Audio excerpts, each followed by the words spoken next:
Salam sidang jemaat Tuhan. Kita bersyukur karena anugerah Tuhan, renungan kita berjalan dengan baik hingga hari ini. Yakin dan percaya sidang jemaat Tuhan terus setia dalam renungan kita, agar iman kita ditambahkan oleh Tuhan, dikuatkan oleh Tuhan. Mari kita persiapkan hati kita memuji Tuhan. Kita katakan kepada Tuhan, janjimu seperti fajar. Ketika ku hadapi kehidupan ini, jalan mana yang harus ku pilih? Ku tahu ku tak mampu, ku tahu ku tak sanggup. Hanya Kau Tuhan tempat jawabanku. Aku pun tahu ku tak pernah sendiri, sebab Engkau Allah yang menggendongku. Tanganmu membelaiku, cintamu memuaskanku. Kau mengangkatku ke tempat yang tinggi. Janjimu seperti fajar pagi hari, dan tiada pernah terlambat bersinar. Cintamu seperti sungai yang mengalir, dan ku tahu betapa dalam kasih-Mu. Amin. Firman Tuhan untuk hari ini dari Daniel pasal 9 ayat 1 sampai 19. Demikian firman Tuhan. Pada tahun pertama pemerintahan Darius, anak Ahasuerus, dari keturunan orang Media, yang telah menjadi raja atas kerajaan orang Kasdim. Pada tahun pertama kerajaannya itu, aku Daniel memperhatikan dalam kumpulan kitab jumlah tahun yang menurut firman Tuhan kepada Nabi Yeremia akan berlaku atas timbunan puing Yerusalem, yakni 70 tahun. Lalu aku mengarahkan mukaku kepada Tuhan Allah untuk berdoa dan bermohon, sambil berpuasa dan mengenakan kain kabung serta abu. Maka aku memohon kepada Tuhan Allahku dan mengaku dosaku demikian. Tuhan Allah yang maha besar dan dahsyat, yang memegang perjanjian dan kasih setia terhadap mereka yang mengasihi Engkau serta berpegang pada perintah-Mu. Kami telah berbuat dosa dan salah. Kami telah berlaku fasik dan telah memberontak. Kami telah menyimpang dari perintah dan peraturan-Mu, dan kami tidak taat kepada hamba-hamba-Mu para nabi yang telah berbicara atas nama-Mu kepada raja-raja kami, kepada pemimpin-pemimpin kami, kepada bapa-bapa kami, dan kepada segenap rakyat negeri. Ya Tuhan, Engkaulah yang benar, tetapi patutlah kami malu seperti pada hari ini. Kami orang-orang Yehuda, penduduk kota Yerusalem, dan segenap orang Israel, mereka yang dekat dan mereka yang jauh, di segala negeri kemana Engkau telah membuang mereka, oleh karena mereka berlaku murtad terhadap Engkau. Ya Tuhan kami, raja-raja kami, pemimpin-pemimpin kami, dan bapa-bapa kami patutlah malu, sebab kami telah berbuat dosa terhadap Engkau. Pada Tuhan Allah kami ada kesayangan dan keampunan, walaupun kami telah memberontak terhadap Dia, dan tidak mendengarkan suara Tuhan Allah kami yang menyuruh kami hidup menurut hukum yang telah diberikannya kepada kami dengan perantaraan para nabi hamba-hambanya. Segenap orang Israel telah melanggar hukum-Mu dan menyimpang karena tidak mendengarkan suara-Mu. Sebab itu telah dicurahkan ke atas kami kutuk dan sumpah yang tertulis dalam kitab Taurat Musa, hamba Allah itu, sebab kami telah berbuat dosa terhadap dia, dan telah ditetapkannya firman-Nya yang diucapkannya terhadap kami dan terhadap orang-orang yang telah memerintah kami, yakni bahwa akan didatangkannya kepada kami malapetaka yang besar yang belum pernah terjadi di bawah semesta langit, seperti Yerusalem. Seperti yang tertulis dalam kitab Taurat Musa, segala malapetaka ini telah menimpa kami, dan kami tidak memohon belas kasihan Tuhan Allah kami dengan berbalik dari segala kesalahan kami dan memperhatikan kebenaran yang daripadamu.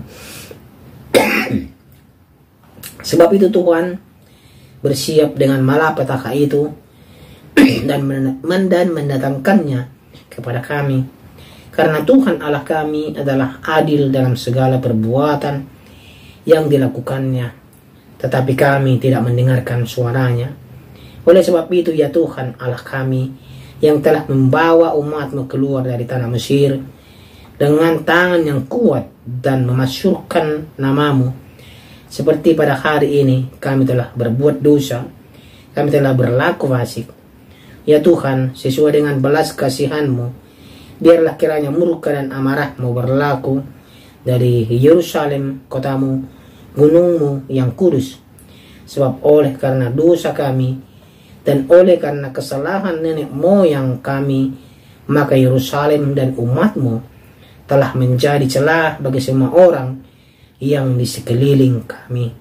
Oleh sebab itu, dengarkanlah ya Allah kami doa hamba-Mu ini dan permohonannya, dan sinarlah tempat kudus-Mu yang telah musnah ini dengan wajah-Mu demi Tuhan sendiri.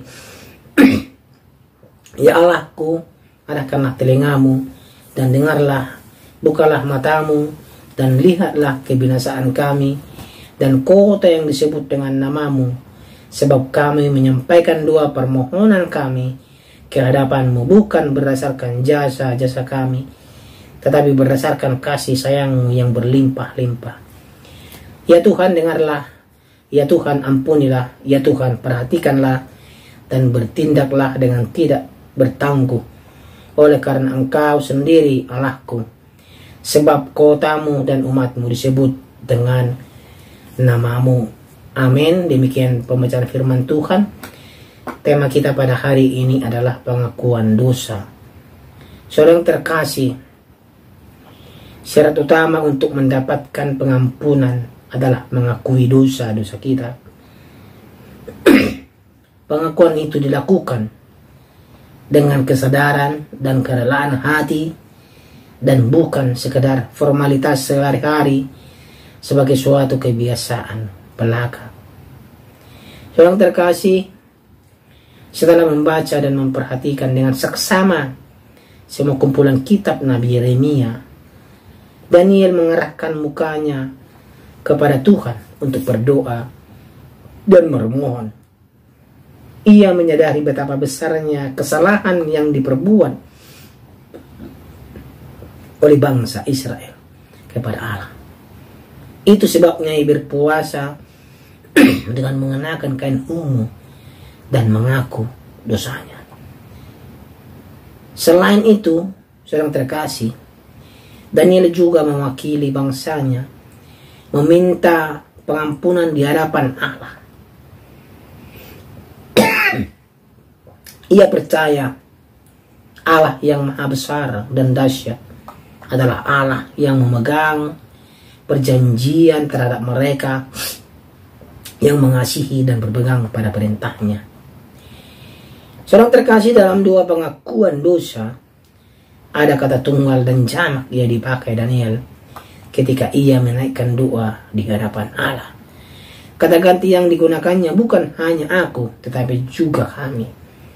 Karena itu pengakuan dosanya bukan hanya untuk diri sendiri, tetapi juga untuk bangsanya. Hal ini terlihat dari istilah yang dipakai Daniel seperti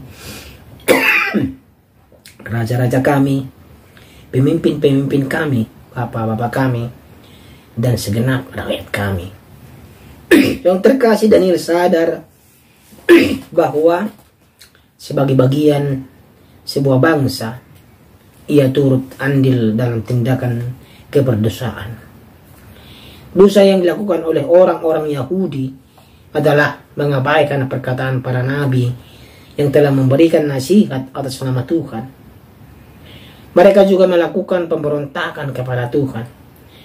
Karena itu, Daniel merasa malu dan prihatin atas kebebalan orang-orang Israel. Ada hal yang wajar apabila Tuhan menghukum mereka di tanah pembuangan sebagai bentuk keadilannya. Saudara terkasih, mengaku dosa merupakan tindakan yang benar di mata Allah. Kalau hal itu dilakukan dengan kesadaran akal budi dan batiniah, dengan kesadaran kita dengan sungguh-sungguh, maka kita akan menjawab, maka Tuhan akan menjawab doa-doa kita, memberikan yang terbaik. Karena itulah Allah akan memberikan pengampunan yang terbaik kepada kita. Maka kita mengaku dosa dan berbalik kepada Allah dengan hidup kudus.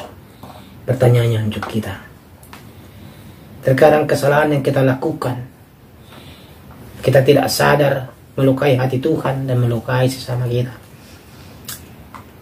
Kita dengan keegoisan kita tidak mau mengakui segala dosa-dosa kita.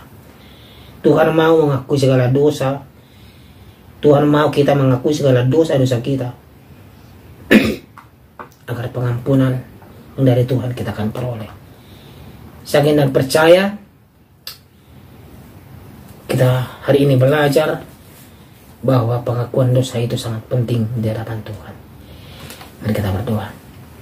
Terima kasih Tuhan untuk firman-Mu yang mengajari kami agar kami mengaku dosa kami di hadapan Tuhan, agar kami memperoleh pengampunan yang daripada Tuhan. Ajar kami terus Tuhan untuk selalu mengaku dosa kami di hadapan Tuhan. Dalam nama Tuhan Yesus Kristus kami berdoa. Amin. Ketika ku hadapi kehidupan ini, jalan mana yang harus ku pilih? Ku tahu ku tak mampu, ku tahu ku tak sanggup.